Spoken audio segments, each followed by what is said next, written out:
Akkam jirtu jaallatamoo daawwattoota keenya bakka jirtan maratti nagaa keenya kabajaa isiniif dhiyeessina biyya keessas biyya alaa taataniin hordofaa kan jirtan kun Atileeraa Miidiyaa FIB irraa isin biraan ga'aa jirudha. Atileeraa Miidiyaa keenya guyyaa har'aa isin biraan ga'uudhaaf as istiidiyoo kan jirru Abbo Maqaasoo akkasumas Boruu Mashiitii Seenaa Lammii fi Mubaarak Bashir immoo ogummaa teeknikaatiin waliin jiru hanga xumuraatti waliin akka turtan kabajaan isin affeerra. Ajandaa keenya isin beeksifna Abbo Maqaasoo.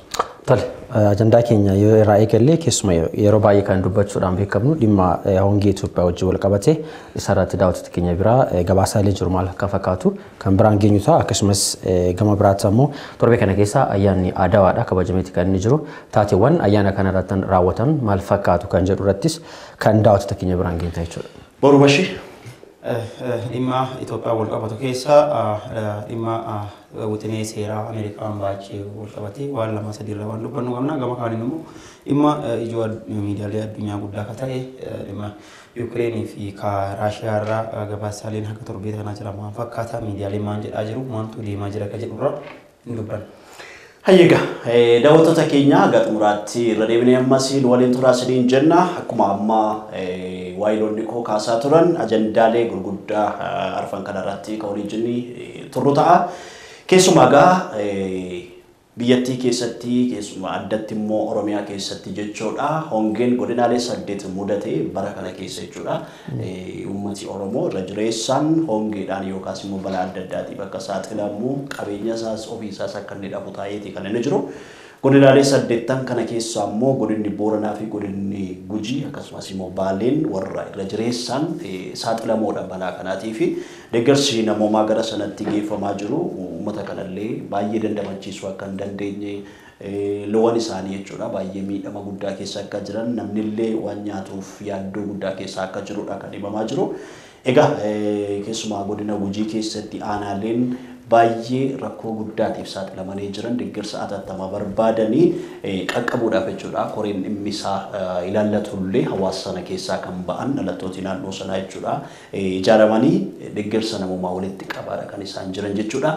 Inni kun egaa keessumaa iddoon rakkoon guddaan uumamee jiru kun aanaaleen muraasni adda ba'anii jechuudha kan jirani atattamaan rakkoo kana birmannaa guddaan akka barbaachisu jechuudha ka'eeti kan inni jiru boru kanarraa. Rakkoo hongee kanaan wal qabatee dubbataa turre kana durallee deebi'anii haala uti garuu miidiyaan dhimmi uummata kanaan ilaallatee irratti babarreessaa miidiyaaleen kun haga nama fookasii ittiin kennanii keessattuu forcheen gaazexaa fi gama kaaniin immoo addis barruun addis istaandaardii dhimma kanarra gadi fageenyaan waan barreesse guddaa qaba. Kabarreesse keessaa inni tokko aanaaleen godinaalee Gujii lamaan keessa jiran keessaa aanaan Gumii Eddellooti akkanumallee Gooroo Lolaatiif Sabbaa Boruu jedhaman aanaalee akka malee rakkoo hongeetiin rukutamanii jiran haa uummati amma sadarkaa lubbuu isaatiif si yaaddessu gubbaa akka ga'ee jiru ta'uusaa barruun addis istaandaardii eega baaseen duuba gabaasa itti aanu ammoo godina amma Booranaa Gujiin kun godinaalee lamaan kun godinaalee wal cinaa jiranii fakkeenyaaf godinni Booranaa godina aanaaleen inni qabu hundumtuu oolaan kun tuqeeru jechuudha rakkoon caamaa mudatee jira jalqabumarraa kaasee aanaalee godinaalee Oromiyaa 8 keessaa gara horiitti baffatu hin qabu uummanni godina Booranaa kun haga tokko lafa irra jiitu gara bulee horaa kana ol siffatee uummata Gujii waliin qubateeti kan inni ammaan tana wal gargaaraa jiranii. Aanaaleen godina Gujii kun immoo haga tokko aanaalee gammoojjii lakkuma qaban aanaalee badda dareeleen qabanii aanaalee badda daree sun immoo horiitti oofanii horii marallee wal harkaa fidee jira. Aanaaleen immoo gammoojjii keessa jiran keessaa inni guddaan aanaa Sabbaa Boruuti. Aanaa Sabbaa Boruu kana keessatti rakkoo irra deddeebiidhaan keessaa beekamudha. Naannoo sanammaa fakkeenyaaf itti dhiyeennaan beeka naannoon keessaa guddadheen wal qixachuu hin danda'ama. Naannoo san keessatti naannoo albuuda kamalee qadduudha. Naannoo albuuda qaddu immoo amaluma isiitiin gammoojjiidha. Akka ajjira cirracha jiru kun immoo marri isaallee haguun turuu dafee gogaa haguugi sun immoo horiin kan nyaatee karra deeme dhukkaa'ee gara biyyeetti jijjiirama. Bokkee hagana ji'a 8-7 roobuun dhiisiitu yennaa adoo bokkee adoo roobiin ji'a 2-3 ta'e durumaayyuu ariifattee horii beelaaf isaa dhiltee itti aansee horiin beelotee naannaman itti dhufa amma ji'a 8-7 bokkee roobee jiru naannoo sanitti waan amma adeemaa jiru sadarkaa yaaddessaa gubbaa ga'ee jira namni waan nyaatu hin qabu namni waan godhatee bula ammaan tana albuuda san qoqqotataa albuuda sanillee karaan qotanneen rakkoo irra ga'ee jira ijoolleen dargaggoota motora saakilii kana wanni fayyadamtee olii gadi utaaltee silaa maatii isii saabsaayid kasiin gootu rakkoo nagaatiif immoo wanni kun illee dhooggamee jira namni motora isaatii barbaadetti hin deemu naannoon tun naannoo sochiin daldalaa keessa qabbanaa waggoota sadiin kana keessa sababa hidhattoota bosona jiraniitii fi mootummaan naannoo sanii wal waraananii uummati jidduu sanatti akkuma marraa fi bisaan goganii badansa uummatillee badiisaaf sadarkaa diizaasterii cimaa gubbaa gahanii jiran jechuudha. Yeroo ammaa kana baroon addis istaandaard immoo itti dabaluudhaan waan baase keessaa abbomaa waa hordofee jiru natti fakkaata rakkoon bisaan dhabamanii jiranii bisaan jiran immoo madda haadhatanii uummati humna maddi sun immoo qulqulluumati. Qulqullinaan qabu wanni keemikaalli bisaan qulqulleessu hin jiru dhibeen gara kaasaa lamma mudatee uummati sadarkaa dhumatis irra gahee jira jechuudha naannoo kanatti irra jireessaan gumii eddallootii fi akkanuma immoo gooroon dolaan wal fakkaata amalumti aanaalee sanii wal fakkaata uummanni godinicha irra jireessaan deensiitiidhaan kan keessa qubatu illee aanaalee kana maaliif albuudi waan jedhamuuf naannolee kanatti uummati walitti deebi'ee waan adda addaa shufuratee kan inni bulu. Rakkoo cimaa isaati lamaan jechuudha. Asirratti amma kan nuti kaasaa kirraa iddoon kun iddoo albuudaa guddaa qabu namooti abbootiin qabeenyaallee warri kaampaanii gurguddaa qaban bakka sanarratti bobba'anii albuuda baasuudhaaf jechuudha uummata sana keessatti maddeeffataniiti kan isaan turan kanaan dura jechuudha. Uummati sun amma albuuda guddaa utuu qabu qabeenya guddaa utuu qabu hanga ammaattillee jechuudha abbootiin qabeenyaa baay'een isaanii gara sanatti hojii albuuda baasuu irratti hojjechaa kan turanii deeggarsi isaanii taasisanii jiran baay'ee yaraatti kan lakkaa'amudha waan uummata sanarra argachaa turan kan gitu miti naannoo sanatti jechuudha kan isaanii deeggarsa isaanii kan isaan geessanii addumaan immoo jechuudha hongee naannoo sana mudatee jiru amma yeroo bakkeewwan adda addaa keessatti gaafa hongeen rakkinni garaagaraa gaafa mudatu naannolee akka biyyattii keessa naannoo 10 qabdi Itoophiyaa jechuudha yeroo ammaa kanatti Oromiyaan amma gaafa rakkoon tokko iddoo tokkotti gaafa mudatu deeggarsa garaagaraa guuraniiti kan isaan gara sanatti geessan. Oromiyaa keessatti garuu rakkoo mudate kanaaf fi naannoleen adda addaa hammam birmachaa jiru jedhus waan wal nama gaafachiisu qabuma kanarraa. Keessumaa amma yaada bal'aadha kasar waa'ee kana wajjin wal qabsiisee gabaasaaleen baay'een ba'aa turanii jiran torbee kana keessa keessumayyuu dhaabbata mootummoota gamtoomanitti kan gama dhimma deeggarsaa hordofu keessumayyuu Oochaan gabaasa bal'aa dhimma Yuukireen akkasumas Itoophiyaa fi Somaaliyaa wajjin wal qabsiisee guyyaa kaleessaa ibsa bal'aadha kan inni baasee ture. Kana wajjin wal qabsiisee naannoo Somaaliyaa irratti fakkeenyaaf yoo fudhanne hongee bara kana mudate wajjin wal qabsiisee jechuudha. Doolarii Ameerikaadhaa biliyoona 1.5 dhiyaatu namoota miliyoona 5.5 ni barbaachisa jechuudha. Torbee kana keessa guyyaa kaleessaati kan inni baase. Kanaaf hanga ammaatti kan fandi ta'e yoo fudhatte 3.3%dhaan kaayeeti jira. 3.3 uummata miliyoona 47.5 kan ta'u fandi naannoo kana keessatti ni barbaachisa jechuudhaanis baasee jira. Full statement isaa yookiin immoo gabaasa guutuu isaa onlaayinii isaaniirra kan inni jiru jechuudha. Walumaa galatti yoo kaasni hongeen Itoophiyaa keessatti bara 2020 asitti lammiilee miliyoona hedduutti lakkaa'aman 6.8 ol ta'uu danda'an akka barbaachisu kun ammoo naannoo Oromiyaa keessaa naannoo Somaalee keessaa akkasumas naannoo uummata kibbaa keessa wajjin walitti qabateeti kan inni barbaachisu kan jedhe gama biraatiin immoo kaaba biyyattiitti rakkoo wal qabatee ka'ee wajjin rakkoo waraanaatti wajjin waan mudateen gabaasaaleen kana qabateeti kan inni bee jiru. Itti dabaluudhaanis faa'oonis waan kana wajjin wal qabatee bee jira. Dhaabbanni nyaataa addunyaadha jechuudha. Lammiileen biyya kana keessa jiran yookiin ammoo seektara qonnaa qofa irratti iyyuu seektara qonnaatiin fakkeenyaaf hawaasni Oromiyaa keessa Gujii fi Boorana keessa akkasumas Baaleen keessa jiran horsiisee bultoota irratti kan isaan baay'inaan beekaman horsiisee bultoota qonnaa wajjin seektara qonnaatiin wajjin wal qabatee ammoo seektara qonnaa keessatti yoo xiqqaate doolaara Ameerikaadhaa miliyoona 53 kan ta'u ni barbaachisaadha kan jedhe faa'oon. Kana booda uummata kana deebisee ijaaruudhaaf jechuudha. Amma gabaasaaleen baay'een jiru inni ijoon akkasumas dhaabbanni mootummoota gamtoomanii dhimmoota garaagaraa wajjin wal qabsiisee gabaasa baay'ee baasee jira guyyaa kaleessaatti. Amma kan Oromiyaa keessaa kun ammoo kanaan faallatti baay'ee tokko kan nama tulfaatudha akka gabaasaalee garaagaraa ilaalte. Fakkeenyaaf akka guutuu biyyaatti Oromiyaa keessatti godinaaleen hedduun isaanii hongeef saaxilamanii jiran bara kana keessatti. Still now roobni ammaan kana hamma tokko duumessi haa mul'atu iyyuu malee roobni kun hin dhufne. Garuu roobni kun roobeellee uummanni kun deebi'ee hongeedhaaf saaxilamuu qofa osoo hin taane osoo roobeeyyuu roobni kun osoo roobeeyyuu still now uummanni kun fuulduratti hamma facaafatee seektara kana of danda'ee dhaabbatutti deeggarsa isaan barbaachisa. gabaasaaleen guddaan kan agarsiisaati kan isaan jiran. Garuu hawaasni keenya kanneen naannoo Gujii keessa jiran yeroo ammaa kana deeggarsa baankii wajjin wal qabatee akkasumas namoota muraasaatiin yoo ta'een alatti hawaasni aktiivili waan kana irratti hirmaataa jiru baay'ee hin mul'atu. Kun maal agarsiisa tokko jalqaba irratti yoo fudhatte yeroo Booranaa keessatti mul'atu wanti kun hamma tokko uummanni waan san keessumaayyuu aadaan hawaasa keenya waan tokko yoo jalqabe waan san oo'isee ka'ee boodara laaffisuudha kan inni baay'atu. Yeroo jalqaba waan san oo'isaa turanii jiranii waan kan ol kaasaa turanii jiranii amma immoo waan san suuta laaffisuun isaanii hawaasni kun rakkoo kanaaf akka saaxilamu taasiseeti kan inni jiru jechuudha. Gabaasa kana wajji wal qabatee Ochaan kibba Itoophiyaa yookiin dhiifama kaaba Itoophiyaatti hawaasa naannoo Affaarii akkasumas naannoo Amaaraa keessa jiraniif deeggarsa kan qaqqabe 18,000 kan ta'u torbee kana keessatti deeggarsa taasisee jira jechuudhaan gabaasa biyya kaleessa baaseen ibseeti kan inni jiru jechuudha. Hawaasni naannoo sanii jiran hamma tokko dhaabbileen kun deeggarsa taajaa jiranii deeggarsa godhaati kan isaan jiranii sababa waraanaatiin wajjinis walaa qabatu saboota dhaabbileen kunniin baay'inaan fokus godhanii naannoo sana irratti xiyyeeffannoodhaan kan isaan hojjetan yeroo baay'ee garuu ammoo hawaasni keenya kan naannoo kana jiran kanneen kibba biyyaa keessa jiran baay'ina isaanii deeggarsa akkanaa kan dhaabbilee kanarraa illee akka argataa jiru odeeffannoo dhaabbanni kunniin baasuu irratti argataa jira.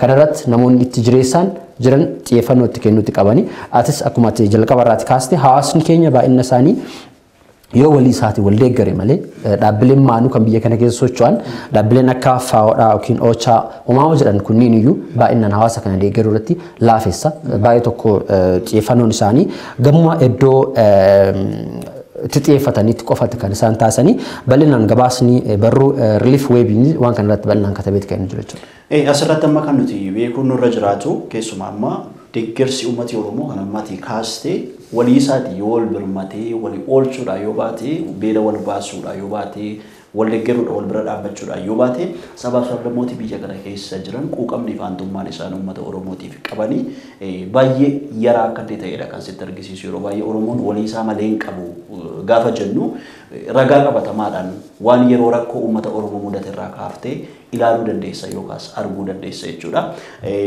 Keessumaa gamma uummata kanaa rakkatee jira, beela'ee jira, hongeen naannoo sana mudatee jira gaafa jennee kaasnu asirratti jechuudha. Gabaasa sana duwwaa dhiyeessuutu hin taane qaamonni adda addaa karaa foddaa TVtiin, karaa YouTubetiin, sooshaal miidiyaatiin waan asitti axireeraa miidiyaatiin haasofnu kana hordofaa jiru. Uummata kanaaf akka inni birmatu yookaas bira akka inni dhaabbatudha kaayyoon keenya inni guddaan jechuudha. Amma asii wal qabatee amma dhugaa dubbatiisaaf kibbi Oromiyaa jechuudha. Amma fakkeenyaaf Booranaa fi Gujii yoo fudhanne godinaalee amma rakkoon keessa dhalatte jedhanii amma akka malee irratti jedhamaa jiru kana horsiisa horiitiin qabeenyi horiin loon uummati Oromoo Booranaa qaban guutummaa Oromiyaatti sadarkaa aanan Oromiyaa obaasuu danda'u qaban humna akkasii qaban dhiyeessii foonii yoo fudhatte fakkeenyaaf guutummaa Oromiyaa sadarkaa geessuu danda'an qaban uummata santi amma hiyyoommatee gadi deebi'ee gargaarsa gaafataa inni jiru uummata gargaarsa nama barbaachisaa jira. Albuunni godinaalee Gujii keessa jiru kaa'ama baafamee haga dhumate haga baasanii nyaatanii jira. Fakkeenyaaf gamoowwan hawaasa magaalaa hawaasaatti kaasee aga Finfinneetti jiran dhugaa dubbatiisaaf tokkoon gamoowwan dhadhaabatan yeroo kana Araka 57 akka ta'u qabeenya godina Gujii keessa sababa keessa jira. Garuu uummatichi amma kana sadarkaa rakkatee kun rakkoo fi saaxilamee itti kadhataa jiru irra dhaqqabee jira. Walitti keessa geggeeffamu fakkeenyaaf dhaabbileen warqii baasaa turan fakkeenyaaf warqii sookoo isa inni kana teelteelemii fi akkanuma dhammu albuudumti namni maqaan beekne seeraamikii dabalatee albuudumti uummati adoon beeke fakkeenyaaf warshaan taantalamii qanxichaa oomishu jechuudha. Haguma nuti dhalanne jechuudha. Dhaloota amma lafarra jiru kana nama umriin isaa 30 jidduu jiru. Ittuma dhalate waan qotamaa jiru namni hin beeku ture. Haga dhiyeenya kana waggoota 10 dura jechuudha. Namni waan qotamaa jiru iyyuu hin beeku ture. Adaalatti naman dhiyeessanii humnooti waraana naannoo isaatti ani uummata irraa buusanii wagguma waggaa wanni sun qotamaa turte. Walitti ammoo walitti dhufeenyi wanni sun qabu namni itti dhiyaataa barataa tuma eeganii dhufe waa achi qotamu baranii sadarkaa qotanii gurguratanii ittiin duroomu irra dhaqqaban abbootiin qabeenya gurguddoon achi keessaa bahan of course hin jiran godinaalee achi keessa. Haa ta'uti garuu qabeenyawwan fakkeenyaaf lafa ulaa uloo jedhamu jira. Eenyu akka qotaa ture wanni beekamu hin jiru. Ifatti bakka dhufeetuma wanni qoteetuma garagalchuman eenyu akka qotaa ture wanni beekamu. Teelteelanii qanxichaa eenyu qotaa akka ture beekamu. Midroog laga dambii haga tokko shiyaalamu dinara keessaa qabaa kasaata jedhamu malee dhaabbatichi kasaata jedhamu malee eenyu akka saamaa ture ifatti wanni hanga ammaa wanni beekamu hin jiru. Garuu warshaan Somaalee hojjetee dhi'ee jira. Uummata karri hadhaa sangeetu keessaa godhamee jiru. Ka shiyaalamuuddiin haga daseetti fooqitti ijaaree haga isteediyeemii guddicha sadarkaa idil addunyaa eeggate waldiyaa ijaaruu geetti amma waan tokko duwwaa hafee bakka duwwaa jechuun maasii jedhee si ibsuu danda'a. Qola ta'ee argama. Amma sadarkaa gargaaramuutti irra gahee jira. Uummanni Oromoo guutummaatti dhugaa dubbatiisaaf walii hilloo waan loguun qabu. Hanga dandeetti wal gargaara arginee jira.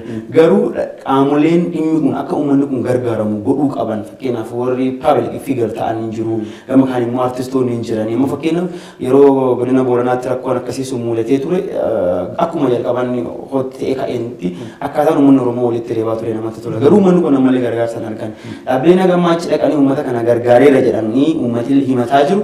Dhaabbilee akka Ustaaz Raayyaa Abbaa Macaatiin durfaman dhaabbatiin hordofaa jiru chaaritiin sun jechuudha akka gargaarsa dhaabbilee kana himatu kunimmoo akkanuma jira artistoonni gara sana dhaqanii bobba'anii waan kana gabaasee waan kana gargaarsa kana fakkeenya uummataaf ta'an hin jiranii aanaalee nama maqaa dho'anni kun dhuguma dubbachuudhaaf bisaan isaan ammaan kana uniisa jiran bisaan nama mootii horiin hin unneedha horiin yoo unneeyyu horii fuyyuu hin malu jedhamu uummanni sun uniisa jira waan argaa jirru suuraa kana asirratti ijoolleen tokko gurmaanii jiru. Ijoolleen tokko gurmaanii jiru ijoolleen nuti beeknu ijoollee uummataatti dhiyeennan uummata isaaniif yaadda'an barsiisota yuunivarsiitiiti namni akka fakkeenyaaf Sharuu Marqos Hulluqaa nama jedhamu obbo Adoolaa Culuqqeetii fi artistii Caaltuu Butoo walitti akkaawuntii tokko bananii dhiyeena kana sochii ho'aa tokko eegalanii jiran. Sochiin kunillee sadarkaa inni ittiin uummata kun ittiin gargaaramu akka kun danqaawwan garaagaraa karaa namoota siyaasa tokko dhiyeennaan gaggeeffamu arginee jira. Qaamolee akkasitti uummata gargaaruuf deemaa isin gara kanan dhufe. Wantoota hedduutu godhamaa jira wanti deemaa jiru already waan nama gaddisiisudha. Barruun addis istaandaard immoo barruu dhiyeenya kana qabatee bahe keessa uummati amma weerara dhiboo garaa kaasaatiif saaxilamee jira. Aanaalee maqaa dhonee kana keessatti bisaan goggogaa yennaa deeman hin balfan. Balfisuun immoo uummati irra akkata waan bisaaniif haa ta'amtuun qabdu jedhanii goma argan uummati dhibee garaa kaasaatiif saaxilamaa jira. Waajjirri eegumsa fayyaa godina sanii kan inni jedhe akka weeraraatti ta'uu taane yoo keemikaalli bisaanii qulqulleessan nama uumamu haga duriitu jedhee jira. Garuu addis istaandaardii akka inni jedhetti wanni kun weeraraati kan inni jedhee gabaaseeti jiru. Ministeeriin fayyaa Itoophiyaatii fi ministeeriin fayyaa Itoophiyaa ammoo garee waan kana qulqullu weerara ta'uu fi dhiisuusaa qulqulleessuudhaaf koreen dhaabbatee jira kan inni jedhu kan inni baase uummati sadarkaa rakkoo cimaa keessa kan inni jiru. Asirratti ajandaa kanarra darbuudhaaf keessumaati amma yeroo rakkoon akkasii mudatu kana uummati Oromoo bakkeewwan adda addaatti fudhattee ilaalte sila amma yeroo kibba Oromiyaatti rakkoon uumamu isa lixa Oromiyaa jirutu birmata ture. Yeroo akkasii giddu galeessa kanatti rakkoon uumamu immoo warri kibbaa warri kaabaa warri bahaa sila walii birmata ture. Oromiyaa bakkeewwan baay'ee keessatti amma bara kana jechuudha uummati Oromoo ofii masaatii sadarkaa ofiisaa maatii isaa jiraachisuu irrayyuu qaqqabeeti hin jiru jechuudha yeroo ammaa kanatti yeroo akkasii kana gamma namooti jajjaboon akka tamma kaaste artistooti atileetonni jajjaboo ta'an uummata kana keessaa ba'anii uummata kanaa fi birmachuu dafanii owwaatan waan isaan al tokko gumaachanii uummata kana rakkoo isaa keessaa baraaruu danda'a amma yeroo baay'ee gargaarsa kennuudha kan beekamummaa warra akka atileet Haayilee Gabrasillaaseef amma biyya kana keessatti jechuudha gaafa naannoo kaabaatti iddoowwan garaagaraatti gaafa rakkoon mudatu deeggarsa gurguddaadha kan isaan taasisan. Garuu hagammaatti jechuudha uummata kana qaqqabuudhaaf gumaacha isaan kennan hamma kanatti waan mul'ataa miti jechuudha. Atileetonni naannoo Oromiyaa keessaa ba'an maallaqa gurguddaa qaban kaampaanii gurguddaa qabanii waan guddaa gumaachuu danda'anii yeroo akkasii kanatti jechuudha uummata kanaaf yoo birmatanii uummata kana dafanii qaqqabuun hin danda'ama jennee tomannaa warri kaampaanii gurguddaa qaban akkuma baankonni Oromoo gochaa jiran kana isaan yoo itti hirmaatan uummata kana dafanii baraaruun hin danda'ama uummati lixa Oromiyaa keessa jirummaa hinimanne yookaas rakkoon isaa mul'anne malee gara fuulduraatti immoo innis deeggarsa kan barbaadu ta'uudhaaf jira. Haala jiru amma kana yuun barbaachisa amma buqqa'ee jira. Finxaaleeyyuu uummata buqqisanii jira. Uummati amma waan nyaatu hin qabu. Mana yaalaa sirriitti deemee ammatti nana fakkeenyaaf dubartiin ulfaa tokko mana yaalaa deemteetti itti deettu hin qabdu. Kun waan gargaarsa barbaachisudha. Gargaarsi kan barbaachisu baay'ee ijoo inni guddaan amma fakkeenyaaf yoo waraanni ka'u dhaabbileen gargaarsa addunyaa maaf gara waraanaa sanitti dafanii baqatu. Tajaajilli hawaasaa waan adda cituuf. Amma fakkeenyaaf uummanni lixa Oromiyaa keessa jiru tajaajila hawaasaa isaa already citee jira. Akkamitti citaa wal waraansaatti jira naannoo sanitti. Qaamolee hidhatanii fi mootummaatu wal waraana. Fakkeenya tajaajilli barnootaa hin dhaabbata. Tajaajilli fayyaa warri kennan buufataaleen fayyaa hin cufamu. Daandiiwwan hin cufamu. Uummata rakkoofsata. Kanaaf gargaarsi hin barbaachisa. Gara fuulduraatti amma kana hin barbaachisa jechuudha. Kanaaf qaamonni dhimmi isaa ilaallatu uummata kanaa fi birmachuu irratti wanti hundeedhaan rakkoo uummata kanaa furuu danda'u haala mijatee gara fuulduraattis jechuudha. Deeggarsi kanaa olii yoo walitti qabamee kuufamee yoo ka'ame amma rakkoonni Oromoo fi Oromiyaa keessa jiru yeroo baay'ee gaafa rakkoon mudatu duwwaadha. Namni sosocho'ee Facebook irratti dammaqee kan inni waan ta'u garuu immoo deeggarsi akkuma biyyaatti jechuudha akka Oromiyaatti qaamni deeggarsa walitti qabu hawaasa keessaa kan ba'e maallaqa guddaa kuufatee kan qabutu jiraate yeroo kas rakkoo dhumu kana uumamu kana jechuudha. Uummata kana dafee qaqqabuu danda'a ture. Amma garuu gaafa rakkoon dhufu duwwaa namni iyyee asiin achi birrii xixiqqoodha kan inni walitti qabu. Waanumti hundeedhaan jechuudha rakkoo kana furuudhaaf maallaqi rakkoo kanaaf sarvaayiv gochuu danda'u. Uummata kana maallaqi guddaan kuufameetu jiraate yeroo kas rakkoon xixiqqaanis rakkoo gurguddaanis gaafa uumamu dafanii qaqqabanii uummata kana oolchuun hin danda'ama. Jenneetu abdannaa sadarkaa biyyaatti gaanni kun yaadamuutu irra jiraata. Ajandaa keenya sattaanutti ceena aboomaaf gara Adawaatti deemna. Dhimma Adawaa wajjin wal qabsiisee akkuma beekamu guyyaan kabajamaati kan inni oolee jechuudha. Torbee kana keessaa seenaa keessatti si'a 126ffaadha kan inni kabajamaati ture guyyaa yaadannoo kuni. Guyyaa yaadannoo kanaa wajjin wal qabsiisee duba deebitee yaadattu Adawaa irratti goototiin Oromoodha hedduun isaanii achi deemuudhaan waraanaan kan isaan turanii injifannoo guddaa biyya kana boonsuu danda'u akkasumas ardii Afrikaadha boonsuu danda'udha kan asirratti raawwatame. Sababiin isaa yeroo jalqabaati warroonni lixaa kan itti mo'ataman jechuudha. Waraana Adawaa irratti akka seenaan jedhutti jechuudha. Kana wajjin wal qabatee garuu magaalaa Finfinnee keessatti taateen kana wajjin wal qabatee taa'aa ture. Xiqqoo nama faallaa galeetti kan jiru gabaasaaleen baay'een barruu sooshaal miidiyaa irratti ilaalaati kan nuti ture jechuudha. Haa ta'u malee keessumaa Adawaa keessatti Adawaan magaalaa Finfinnee wajjin wal qabatee akka seenaatti yoo kaaste impaakti tokko uummata Oromoo irraan fideera, impaakti tokko uummata Oromoo irraan geesseera jechuudhaanis ni kumatama. Fakkeenyaaf yeroo sanitti magaalaa Finfinnee keessatti mootiin biyya kana bulchaa jiru Minilik naannoo Inxooxxoodhaati kan inni ture. Gubbaadhaa gara magaalaa Finfinneetti gadi bu'ee yeroo jiraataa ture. Boodarra akkaataa uummanni magaalaa Finfinneetti qobatan keessaa inni tokko uummanni waraanaaf deeme sun goototiin Oromoodhaa yeroo waraanaaf achi deemanii hawaasni isaanii wajjin makamee dhufee magaalaa Finfinnee seenuudhaan hawaasa Oromoodhaa magaalaa Finfinnee jiru baay'inaan buqqisanii jiru jechuudhaan impaakti tokko kan kaafamaatu ture. Hawaasa Oromoodhaa kan magaalaa Finfinnee naannoo kana keessa jiraatan keessumayyuu warra tufaamuudhaaf dhiibbaa irraan geessaa ture keessaa hawaasni goototiin Oromoodhaa kanneen achi turanii deebi'an namoota baay'ee qabatanii as deebi'u wajjin wal qabatee akka ta'e ni kaafama. Kanas ta'e san garuu guyyaa darbii kana keessatti keessumayyuu dhaadannoowwan garaagaraa kanneen diffamation yookiin immoo maqaa nama balleessii wajjin wal qabatee ta'u gaggeeffamaati kan inni ture. Kun maal agarsiisa keessumayyuu haasawa pirezidaantiin federaala dimokiraatawaa riippaabilika Itoophiyaadha Saalawarqi Zawudeedha achirratti taasisan yoo fudhatte ayyaanni Adawaadha kan kabajamuuti qabu iddoo mootummaan jedhee fi shira garaagaraatti bilisa ta'eetiin kabajamuuti qaba. Kana irratti namoonni dhimma siyaasaatti fayyadamuu barbaadan of deebanii laaluu qaban jechuudhaan haasawa taasisaniiti kan isaan turan jechuudha. Kun maal agarsiisa tokko olaantummaa seeraa osoo kabajamaa ta'e yookiin immoo namni tokko seera ni sodaatu yoo ta'e biyya kana keessatti hamma qaamni biyya bulchu jiru yookiin immoo qaamni biyya kana bulchaati jiru mootummaa biyya kana bulchaa jiru kan yeroo ammaa kana aangoo harkaatti qabudha. Inni immoo olaantummaa seeraa kabachiisuu kan danda'u keessaa tokko mirgaa fi dirqama qabda. Fakkeenyaaf ayyaanonni biyya kana keessatti paabilik ta'anii ayyaanonni sabaaf sabalammiin itti kabajatu keessaa tokko ayyaana Adawaati. Ayyaanni Adawaadha ayyaana sabni tokko waraana injifatee miti. Ayyaana amantaa tokkodhaan waaqatti kadhattee mo'attee miti. Ayyaana waraanni qaama tokko injifatee miti. Guutumaan guututti Walaayitaa irraa namni dhufee ayyaana Adawaatiif du'ee jira. Oromiyaa irraa akkasumas hamma Sumaalee irraa dabalatee qaamoleen baay'ee wajjin deemanii Adawaa kana injifataniiti kan isaan dhufanii.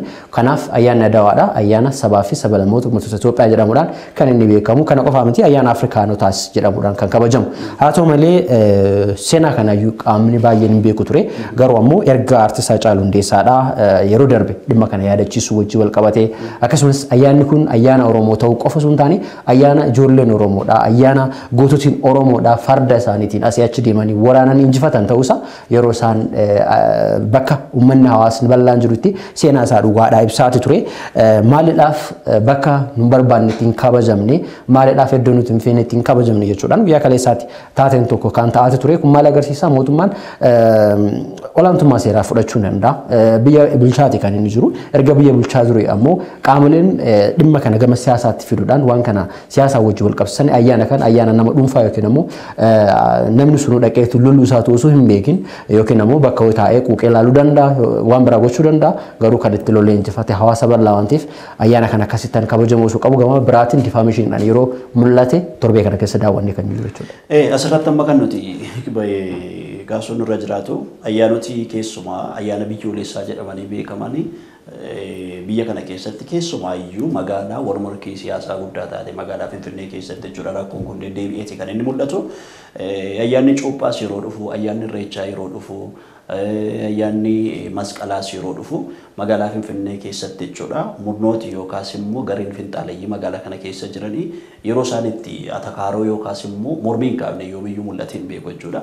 Magaalaa kana keessatti namni nagaadhaan ba'ee ayyaana kiristiyaanaas haa ta'u kan musliimaas haa ta'u kan waaqeffataas haa ta'u magaalaa kana keessatti jechuudha namni nagaadhaan ba'ee ayyaana kana naamusaatiin kabajatee akka hin gallee fi magaalaa kana keessatti jechuudha gareen ijaaramee yeroo hundumaa ayyaana dhufee darbu irratti jechuudha mormii kaasu magaalaa kana keessatti jechuudha humna isaa jabeeffatee jechuudha kan inni jiru Oromoon uffata aadaa isaa uffatee ayyaana isaa kabajachuu yoo ba'e magaalaan kan keenya jechuudha yeroo isaan itti mirga namummaa yookaas immoo aadaa saba tokko afaan saba tokko yeroo isaan ittiin kabajne hin jiraata. Adwaan immoo utuu dhugaan seenaan waan beeku utuu lafa jiru ayyaanichi kan keenya duwwaadha yookaas immoo nutu lolee injifate jechuudhaan yeroo isaan itti nama tokkittii duwwaadhaa fi yeroo isaan itti krediitii kennantu magaalaa kana keessatti mul'ata. Namni suni achi dhaqeeyyuu loluuf hin lolleessaa wanti beekame hin jiru. Isaan garuu yeroo hundumaa jechuudha krediitii nama tokkoof kennanii ayyaana guddaa akka Afrikaatti illee seenaa qabu kana yeroo isaan itti ofii isaaniif godhachuudhaaf hamma ammaatti jechuudha wal morkii seenaa yeroo isaan itti kaasanii jiraata sanarra. Amma injifannoo Adwaa ati wal qabatee waggoottan muraasaan as falmiin ka'aa jiran injifannoo Adwaa hin ta'in waan gara waan biraatti deemisaaf deemaa. Jechuun amma fakkeenyaaf waggaa waggaatti yeroo ayyaanni kun ga'u kana dura injifannoo lammiileen Itoophiyaa waliin galmeessan qofa adoo hin taane gurraachonni adii irratti galmeessan jedhameeti kan inni kabajamaa ture miira akkasii nama keessaa uumaa ture. Eegii immoo uummanni Oromoo ifi baratee ijoolleen Oromoo qaqqaxaleewwan ifi baratanii waraana san keessatti warra qooda fudhatan wal saamuutti ka'anii fakkeenyaaf inni gareen tokko galmeeffatee ture kun kiyya amma fakkeenyaaf namoota lubbuudhaan maatiin isaanii jiranfattu jira fakkeenyaaf namoota achi keessatti barbaamaatuma sabummaa biraa kennamee fi afaan biraa amantaan biraa kennamee fi faarfamaa ture santi deebi'ee gaafannoo Oromoo ta'u falmiin ka'aa dhufa. Falmiin ka'aa ture kun amma deebisee ayyaanni tuqmatu kabajamuu dhabaateetu injifannoon isaan kun ka'uu dhabaatee sadarkaa nama jeessu sadarkaa wal fixiinsa gubba gaafa san baay'isee lammiileen Itoophiyaa loltoota warra Xaaliyaanii achi gaara du'aa gubbatti soloda gubba dhaqanii kan isaan fixanii injifatan amma immoo magaalaa Finfinnee gubbaa wal fixuuf deeman sababa kana jechuudha akkamiin wal fixuuf deemanii gaafa ayyaanni sun kabajamu fakkeenyaaf wanni ilaan argine keessaa tokko wantoota itti rakka'aa turan keessaa fakkeenyaaf adeemsuma ayyaanichaa fudhannu mootummaan Itoophiyaa kan inni jedhee ayyaanni riqicha Adwaa guddicha bira kabajama jechuudhaan wal ta'uudhaan ministeerri aadaa fi turizimii kan federaalaa akkanumallee immoo kan magaalaa Finfinnee jechuudha obbo Qajeelaa Mardaasaatii fi Hiruut Waldamaaram waliin ta'aniiti kan isaan fakkeenyaaf adde Dr. Nat fakkaata Dr.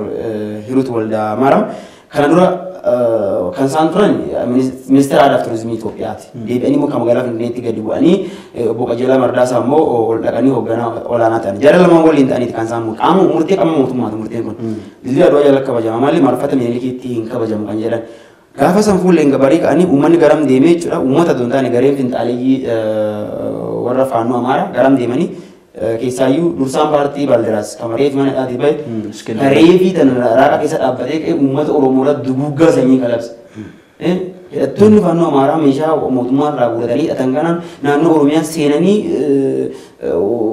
loluu qaban uummata Oromoo buqqisuu qaban jedhee baay'ee kan inni ibsa kennu. Shaneedha malee shanee miti kan lolamu barbaadamu uummata Oromoo akkuma inni jecha afaan hin baafateen uummanni lixa Oromiyaa duguugamee manitti gubatee ajjeefame. Nama santuu dhufee mana xaanii fudhatee alaabaa finxaaliyyota qabatee federaal poolisii fuula dura dhaabbatee kan itti dhiyaatu. Amma adoo namni Oromoo faallaa isaanii dhaabbatee jiru akkana godhe magaalaa Finfinnee isnaaperii mataa isaa irra kaasan. Isnaaperii mataa isaa irra kaasan. Garuu isaan kana godhanii nutti argisiisanii jiran. Nuti amma kana godhuu malkan. Mootummaan tarkaanfii fudhatu qaba. Tokko akkamitti fudhatu qaba. Iddoo mootummaan itti yaame dhiisanii deemanii marfata Minilikiitti kabajan. Finxaaliyyoon uummataa miti finxaaliyyotatu kabaja. Lammaffaa dhaadannoowwan mootummaan jedhe dhaadannoo walitti dhufeenya uummata Itoophiyaa cimsu ture. Maan jedha miti Afrikaa tokko cimsuu danda'udha. Mootummaan kan inni jedhe keessa injifannoon Adwaan Itoophiyaanotaa fi gamtaa Afrikaanotaaf ammoo calaqqee bilisummaati dhaadannoo mootummaati. Kan isaan godhatanii bahan immoo kantiibaa magaalaa Finfinnee Aadde Adaanechi Abeebee nurraa haa buutu arrabsoowwan jajjaboo qajeelaa Mardaasaa arrabsuu Hiruut Waldamaaram arrabsuu magaalaa Finfinneetiin immoo kan keenya jechuu jaalattee jibbiitii magaalaa Finfinnee Addis Ababaa Finfinnee hin taatu dhaadannoo isaan godhaa turan. Kugansa kantiibaa magaalaa Finfinnee dura dhaabbataniiti. Marfaattis fuuldura. Kantiibaa. Fuuldura waajjira kantiibaa. Achi dhaabbatanii uummanni finxaaliyyii hagas gihan gadi ba'anii gaafa isaan uummata kanarratti akkasi dhalatan laaluun nama qaanessa. Wanta kan fi kana mootummaan nama fudhata kan yaadu kana duuba. Akkamiin fudhata fakkeenyaaf mootummaan kana dura mootummaan kana akkuma inni jijjiiramee dhufe jedhamee maan godhaa turan. Allicaa mootummaa allichaadhaan arrabsaa turan. Akkuma ture qayyoo dhiiseetti mul'isee jira. Gubee jira midhaatti ta'e.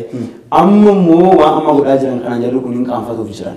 Yookiin uummata Oromootti isaanitti ka'a. Uummata Oromoo uummata safuun guddate waan ta'eef uummata baalagootaaf kallattiin deebisuu miti. Dhala akkasii keessa illee hin guddanne waan ta'eef. Ammaan duuba garuu wanni kun ilaalcha keessa galfamuuti kan inni qabu. Gama kaaniin immoo dhaadannoowwan dabalatee kan isaan jedhaa turan keessaa kantiibachii nurraa haa buutudha. Kantiibaa magaalaa Finfinnee nurraa haa bu'udha. Mormisa bakkee already waan sana ayyaana kabaja ayyaana jechuun dandeenyu nuti. Mormiitu ture. Mormii sa'aatii dheeraadhaaf waraabamee ture. Miidiyaaleen isaan gadi banii kan godhaa turan fakkeenyaaf mootummaa waamicha yeroo godhu miidiyaalee keessatti godhe. Riqicha Adwaa guddicha jalaa kootaadhaan.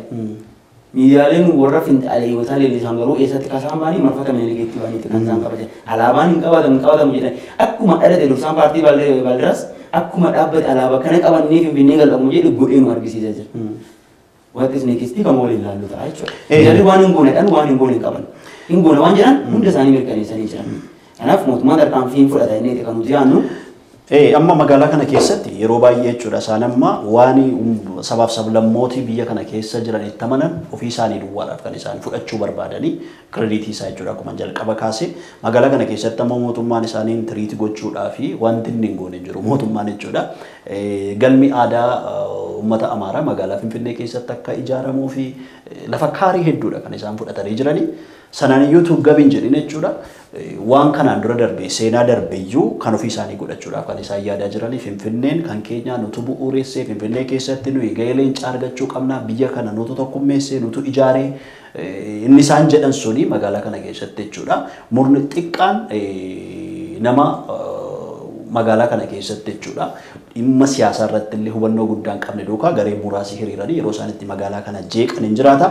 Mootummaan egaa sadeen gaddaa isaan gochaa turan kana gara fuulduraatti jechuudha. Tarkaanfii sirratti fudhachuun yoo fudhatamuudhaa baate magaalaa kana keessatti jechuudha. Murni kun wal ijaaree balaa guddaa geessisuudhaaf jira. Sabaaf sablammii biyya kanaa fi murna baay'ee sodaachisaa ta'utti adeemaa jira jechuudha. Yoo adeemsisuu qaban. Dhugaa dubbachuudhaaf uummata sodaachisu. Murni amma akkana godhaa jiru kun magaalaa Finfinnee gubbaa dhaabatee injifannoo Adwaatiif asitti wal nyaatee ciree wal nyaatee uummata Oromoo irratti dhaadatu kuni har'aan kana deema Adwaa deemaatii suuraa tokko kaadhu kootaa innatti murna godhee hin dandeenyedha. Murna propagaandaa irratti ijaarame murna afaan qofaan iyyaa biyya tana diigaa deemudha. Baay'ee dhugaa dubbachuudhaaf anama fakkeenya uummanni Amaaraa Itoophiyaa ijaaruu keessatti gahee uummanni kamuu baatee jira. Gita uummanni kamuu baatee fakkeenya uummanni Oromoo Itoophiyaa ijaaruu keessatti gahee guddaa taphatee jira. Seenaan isaa awwaalamee jira. Warri Sidaamaa baatee Itoophiyaanonni Itoophiyaa ijaaruudhaa fi gatiin kaffaleen hin jiru. Uummanni Amaaraa gatii uummanni kamuu kaffalee jira. Murni kun garuu gatii uummanni sun kaffalee san zeeroon baay'isiisaa fideemaa jira. Murni Finfinnee keessa dhaabbatee akkasitti uummata Oromoo irratti dhaadachaa ture sun har'a Adwaa keessa dhaabbatu murna waa tokko fiduu hin deemu. Murna dadhabaa kan ta'e kanarraa hubadhe. Baay'ee mootummaan deebii kallattii adoonii kennee jiraate garee kanaa fi rikogniishinii guddaa kennee jechuudha. Beekamtii guddaa kennedha. Yeroo sadarkaa fi ifaa fudhatee jechuudha. Cadheessa mootummaas gama tokkoon hin jibbine garuu akkasii dhaadanii galanii gaafa isaan mana rafanii kan nama Ayyaga gara ajandaa keenya sattaanutti ceenaa sa'aatiin keenya baay'ee deemaa waan jiruufi manni maree mirga namummaa UN komishineroota dhimma Itoophiyaa keessatti waggoota darban kana keessa adeemaa ture qorachuudhaaf qondaalota isaa muudeeti yookaan gara Itoophiyaatti ergeeti kan jiru qondaalota sadarkaa idilee addunyaatti muuxannoo gurguddaa qabanii ramadeeti kan inni jiru keessumaayyuu immoo waraana naannoo Tigraay keessatti adeemaa tureen keessumaa naannoo kaabaatti adeemaa ture kana garee qoratu hundeesseeti kan inni jiru jechuudha. Mootummaan Itoophiyaa immoo isa kanaa fi deebiin inni kenne murna kanaa akkam fudhanne yookaas immoo wanti isaan hojjetan jiru kanaan dura dhimma sanarratti qorannoon geggeeffame ifaaf bilisaa akka ta'etti kan inni dubbatee jiru. UN immoo dhimma kana gadi fageenyaan hubachuu qorachuun qaba jedhee kan inni qondaalota isaa kana ramadee jiru abbooma kanarraati. Jalqaba irratti manni marii nageenyaa dhaabbata mootummoota gamtoomanii sagalee caalmaadhaan erga raggaaseeti booda dhimma kanatti kan inni deeme amma sadarkaa komishineroota muuduutti kan inni deeme jechuudha. Kana dursee ammoo Itoophiyaan beekamtii akka hin kennine jalqabumarraa ibseeti kan isheen turte sadarkaa garaagaraatti sababoota garaagaraa kaasuudhaan asiin dura kan inni geggeeffamee ture qaamota muraasa fedhii isaanii galma waan hin geenyeef inni haaromni kun barbaachise kanaaf waan fudhadhu jechuudhaan yeroo garaagaraatti Itoophiyaan mormaati kan isheen turte kanas mormiteetti sanis ta'ee kana garuu manni marii nageenyaa dhaabbata mootummoota gamtoomanii sarbamiinsa mirgoota namoomaa kaaba Itoophiyaatti raawwateera kan jedhuun namoota komishinii garaagaraa hundeesseeti kan inni jiru kanneen keessaa dhalattuun Gaambiyaadha nama jalqabaati isaanis Faantuu Baseedoodhaati dhalattuun kun mana murtii akka idil addunyaatti haadha seeraa jalqabaa ta'uudhaan bara 2012 irraa kaasee hanga bara 2021 tti tajaajilaati kan isaan turanii akkasumas Arshawaa Taanzaaniyaadhaa keessatti yookiin immoo akka mana murtii aadaa kan nuti jennutti isaanis Taanzaaniyaa keessatti yeroo sanitti bara 1997 hamma bara 2000 tti aangoorra kan isaan turanidha. Haadha alangaa ta'uudhaan akkasumas ministeera haqaa ta'uudhaan tajaajilaa turaniiti kan isaan jiranii. Namni lammaffaa dhalattuu biyya Keeniyaadhaati. Isaanis Keerin Beet Murgaan nama jedhamanidha.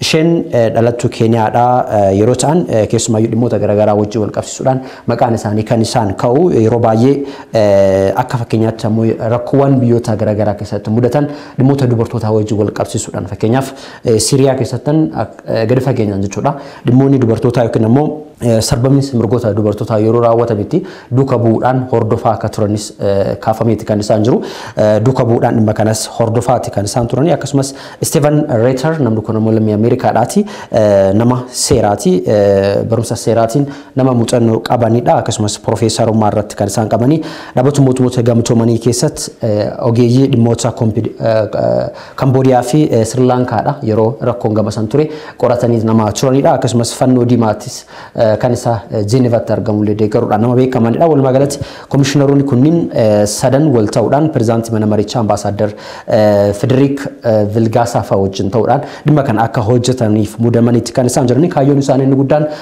qorachuudha akkasumas qaamota as keessatti roolii taphatan yookiin ammoo yakka kana keessatti taphatan odeeffannoo isaanii walitti sassaabuudhaan bifa lamaan kan isaan dhiyeessanii gara fuula duraatti jechuudha. Bifni jalqabaa kan barreeffamaan kan isaan dhiyeessanii booda irra deemuudhaan mana marii kanaaf jalqaba irratti afaaniin ibsuudhaan booda irra barreeffamaan kan isaan dhiyeessan jechuudha. Walumaa galatti Itoophiyaan kana akkas haa jettu malee sadarkaa kana irratti deemaniitti kan isaan jiranii ejannoon Itoophiyaadha isuma jalqaba kaasaa turre keessumaayyuu Itoophiyaan murtee darbee kamuu akka hin fudhannes beeksifteeti kan isheen jirtu jalqabumarraayi kun ejannoo Itoophiyaadhaati qaamoleen biyyoota Afrikaa hedduun isaanii yeroo sanitti callisanii akka turan kan yaadanudha. Biyyootni Awurooppaa garaagaraa immoo waan kana yeroo isaan sappoortii godhanillee gabaasni yeroo darbe keessaa hubachuun kan danda'amu jechuudha. Asirratti amma boru gara keettan dhufa sa'aatiin keenya deemaa waan jiruuf ajandaa kanarra baay'ee hin turru gara ajandaa keenya dhimma Raashiyaa fi Yukireenitti kan ceenu ta'a. Asirratti komishinerooti muudamaan kun Itoophiyaan fudhachuu baattu iyyuu malee maal hojjetu inni jedhu kan amma abboomaan kaasee jechuudha. Komishineroonni sadan kun sarbama mirga namummaa naannoo kaaba biyyattiitti raawwate qorachuu taatee achitti ta'e sana maaltu ta'e seedhu sana adda baasu sana booddee immoo jechuudha. Dhugaa jiru erga adda baasanii booddee immoo ragaa argatan qindeessaniitu ol kaawwatu jechuudha. Ragaa sana erga ol kaa'atanii booddee immoo eenyutu dhimma kana raawwate isa jedhu immoo eenyutu itti gaafatama eenyutu raawwate eenyutu itti gaafatamaadha isa jedhu immoo kana booddee kan barbaadan ta'u jechuudha. Qaamoleen kun erga sana mirkaneessanii booddee immoo yaalii itti gaafatamummaa sana fudhachiisuu yookaas immoo warra raawwate sana adda baasanii fudhachiisuu irratti kan hojjetan ta'u jechuudha. Ji'a waxabajjiif ji'a adoolessaa keessa ragaa afaanii akka isaan dhiyeessanidha. Gabaasi kun kan inni kaasee jiru. Sana booddee immoo ji'a onkoloolessaa fi ji'a fulbaanaa keessa immoo jechuudha. Waan afaaniin ibsan sana immoo barreeffamaan ragaa akka isaan dhiyeessanidha jechuudha. Komishineroonni sadan kun kan isaan kaasanii jiran jechuudha.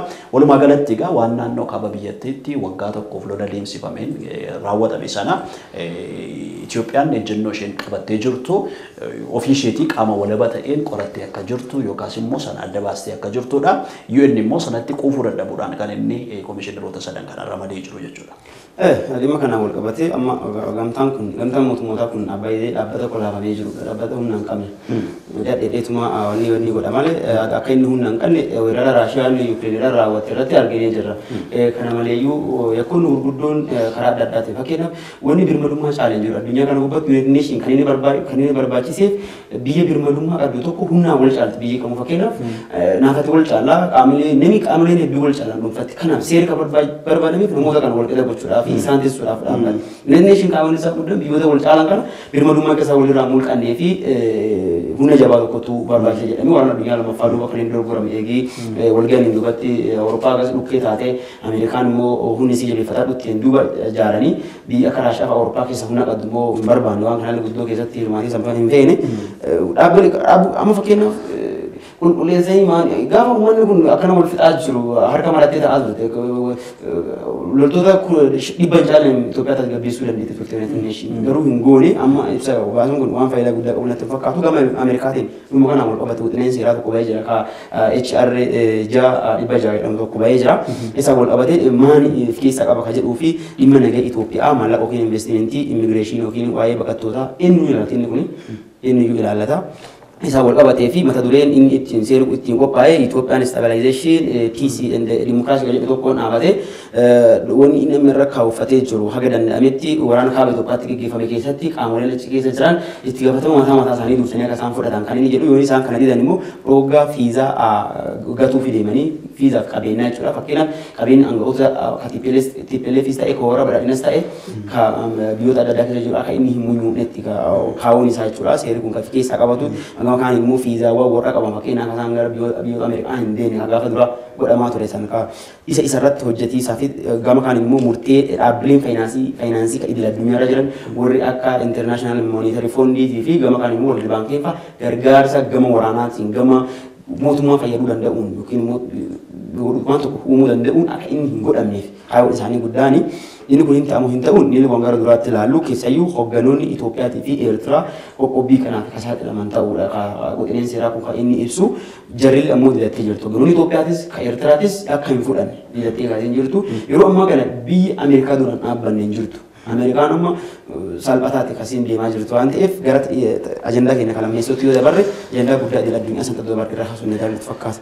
Ajandaan guddaan idil addunyaa keessumaa addunyaa kanaaf yaaddeessaa taatee akka jirtudha. Raashiyaan waraana Yuukireen irratti banteeni addunyaa kana keessumaayyuu immoo Awurooppaa sodaachifteeti kan isheen jirtu. Guyyaa kaleessaa immoo jechuudha Raashiyaan wiirtuu niwukilaraa Awurooppaa to'annoo ishee jala oolchuudhaan miseensoti gamtaa Awurooppaadhaa iyya guddaa dhageessaadha kan isaan jirani. Sanaaf deebii kennuudhaaf gaa naatoon hanga ammaatti iyyuu jechuudha tarkaanfiin inni fudhatee jiru akkuma amma kaastee jirtu lolli akkuma itti fufeetti jira ummati Yuukireen miidhama guddaa keessa galaniiti kan isaan jirani ibiddi guddaan Yuukireenitti qabatee amma ammaatti illee jechuudha qaamni birmatee fi dhaamse hin jiru. Warra akka Ingilizii fa'aa kuni achuma ta'anii ibsa baasuurraan kan baate qofaa keenya lolaa jirra jechuudhaan Prezidaantiin biyyattii illee jechuudha kan inni dubbataa jiru. Ibiddi niwukilaraa Yuukireen qabatee jiru jechuudha wiirtuu niwukilaraa biyyattii qabatee jiru hanga ammaatti illee jechuudha dhaameera kan jedhan jiru magaalattiin iddoo baay'eetti to'atamtee yookaan barbadaa'aadha kan isheen jirtu. Ummati yookaas Yuukireen immoo dhimma kana lubbuusaa kennuudhaaf qophaa'ee akka jiru yookaan riphee lolaadhaan illee falmachuudhaaf akka jiru kaaseeti jechuudha kan inni jiru asirratti. Egaa sanarraati waa muraasa daddabne jechuudha waan ijoo ta'e dudubbanne jechuudha. Gara sagantaa keenya goolabuutti deemna. Keessumaayyuu waraanni Raashiyaa fi Yuukireen geggeessaa jiran kuni dhiibbaan inni Afrikaa irratti qabu irratti xiyyeeffachuudhaan kan dhufuudha jechuudha. Keessumaa dhiibbaa Afrikaa irraati yoo eegallu dhiibbaa Afrikaa wajjin wal qabatee gabaasaaleen garaagaraa ba'aa jiran keessumaayyuu raasizim yookiin immoo sanyummaa inni jedhamu mul'ataa akka jiran gabaafamaati jira. Sababbiin isaa yoo fudhatte biyyoota Afrikaa adda addaatii fi Middle East irraati yookiin immoo biyyoota giddu galeessaa Eeshiyaa irraa yeroo baay'ee hawaasni bal'inaan kan isaan buqqaan yeroo baay'ee jechuudha.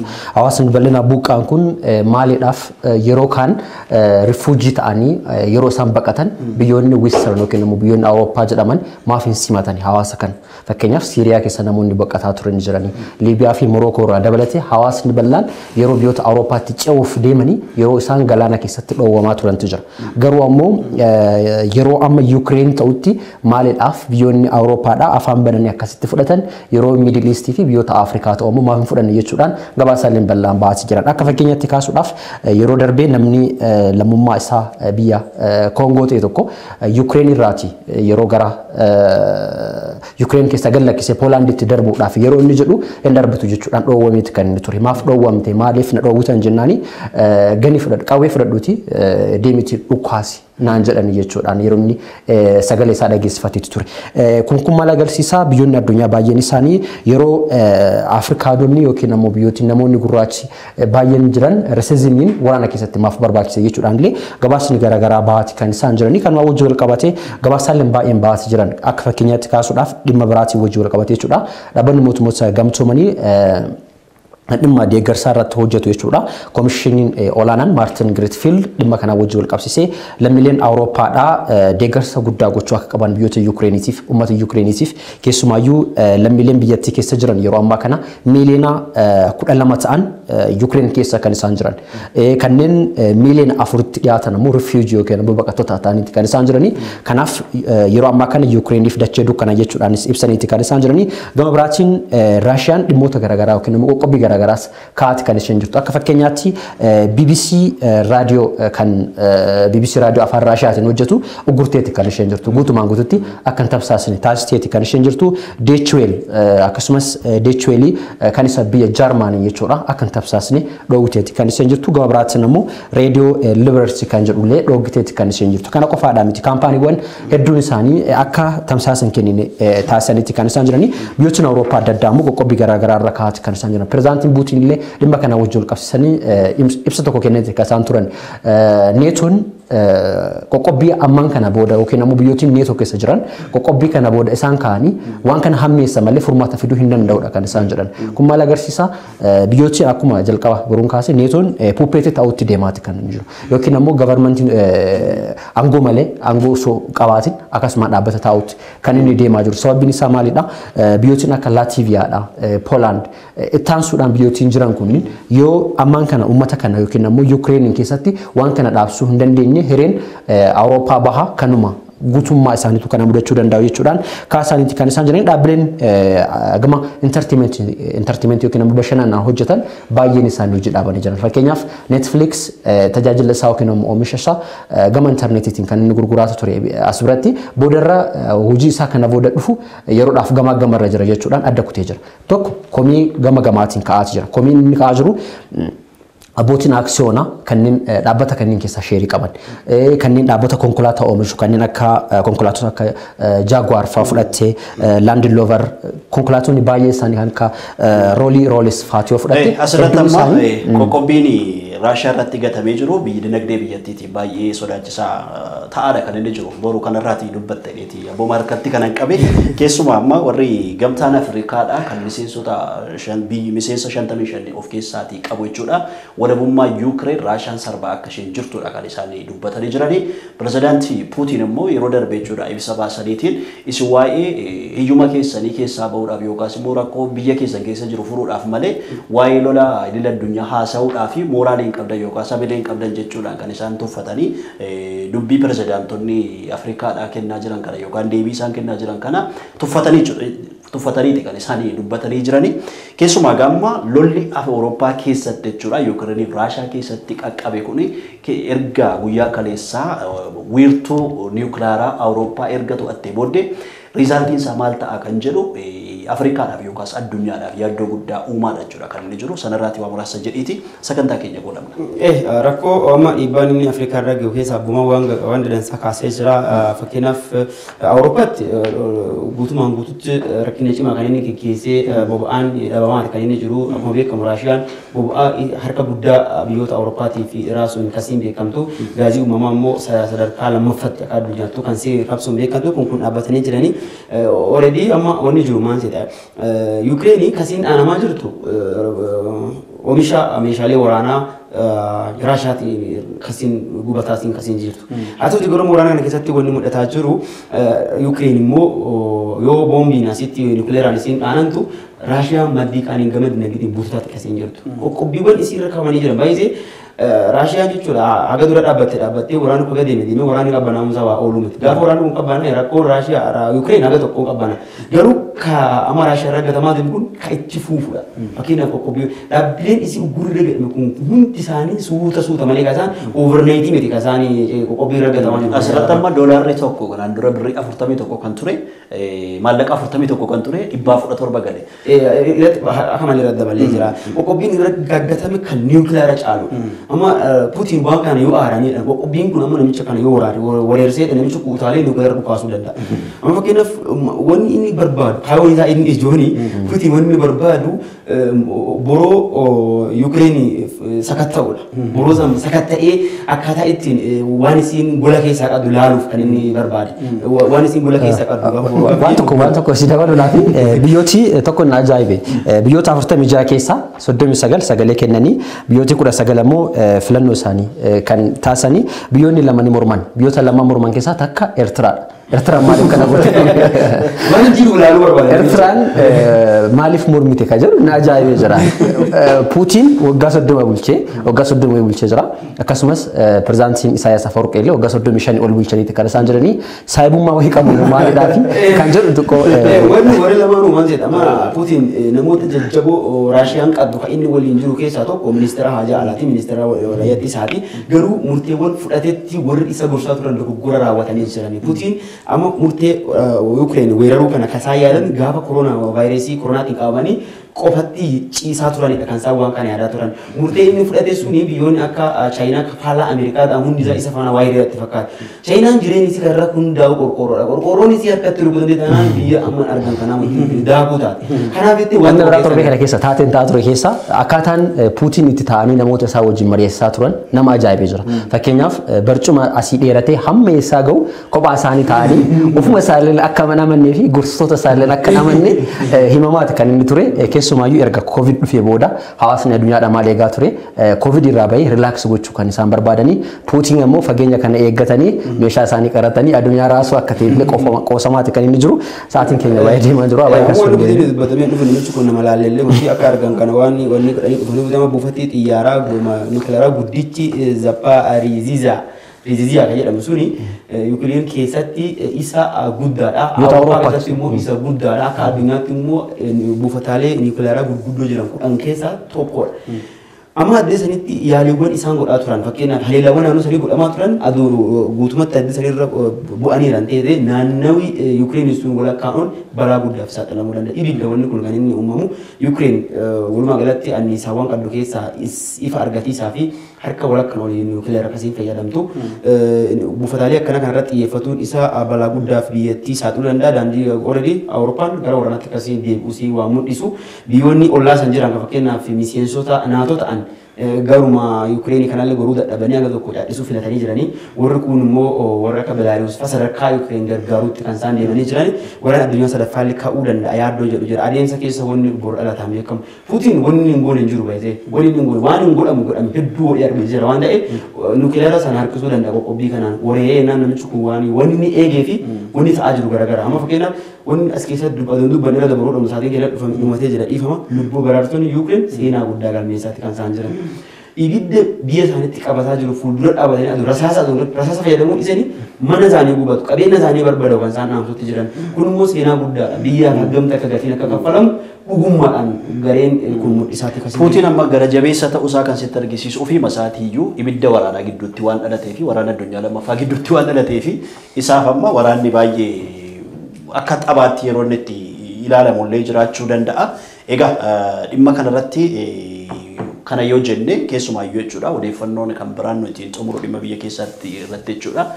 Manni obbo Daawud Ibsaa jechuudha hoogganaan adda bilisummaa Oromoo mana hidhaa keessa uggura manaa keessa kan turani boordiin filannoo biyyaalessaa dhimma isaanii sana erga qulqulleeffatee booddee mana hidhaa mana keessaa kana keessa akka isaan ba'anii fi ibsa baaseetii kan inni jiru dhimma kanarraa sa'aatiin keenya.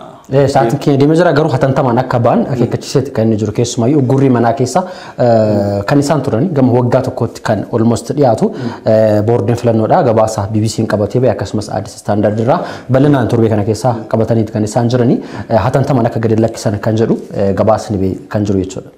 Ayyika xareeraa miidiyaa keenya guyyaarraa sumarratti yoo golamne gaariitti fakkaata. Jaallatamoo daawwattoota keenya FIB irraa xareeraa miidiyaatiin dhimmoota wayitaawaa ta'an akkasumas immoo dhimmoota idila addunyaan wal qabatan FIB irraa isin biraan ga'aa turre kan gammaatti isin daawwachiifnedha. Nu waliin turtaniin waan hordoftaniif ulfaadhaa isiniin jenna. Isin waliin kan turre abboomaa qaasootiif akkasumas boroomashi ani Moodaaleen Tasfaayitii ogummaa teeknikaatiin seenaa lammeef Mubaarak Bashir istiidiyoo kana keessan waliin turanii FIB'n qophii isaatti dhufee jira daawwadhaa yeroo gaarii.